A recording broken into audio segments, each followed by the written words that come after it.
So speaking of this, I just invested, this is the first angel check I've written since I started the fund because I just have been really focused on the fund. But the founder of Lovable DM'd me like a week ago and was like, hey, we should do stuff together.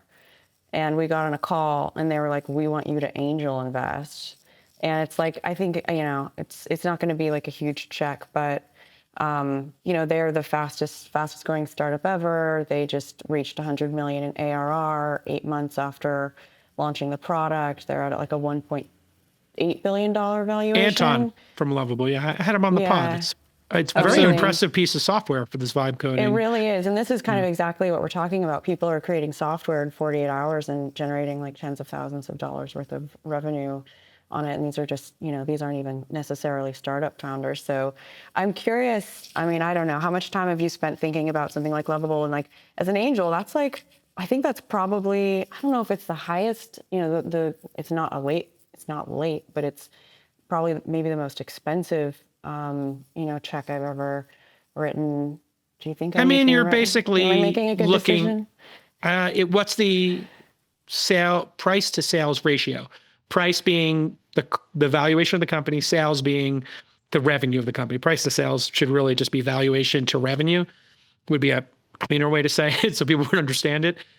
So is it $1 billion company now or $10 billion company? It's 1.8 billion, but in 8 months, they've reached 100 million in ARR. So it's 18 times sales. So the velocity is like... So the question is, will that sales continue? And the thing I'm hearing against this, Sophia, is people are sampling these products at an extraordinary rate. I would say similar to when apps came out. Remember, you'd buy a flashlight app for $1, or you buy a game for $2.99 and like play it for 5 minutes and then never do it because you're like, well, it's only $3. Paying $20 for Lovable or any AI product, you use it for a couple of hours and then you cancel it, or you use it for 3 months, you cancel it. That's going to be the question: is that quality revenue or is it brittle revenue? What's the revenue? Is it durable revenue? Yeah. I think is the way I would say it, versus brittle. What does their churn look like? And the way you can determine that is when you talk to the customers, is this an essential part of their workflow?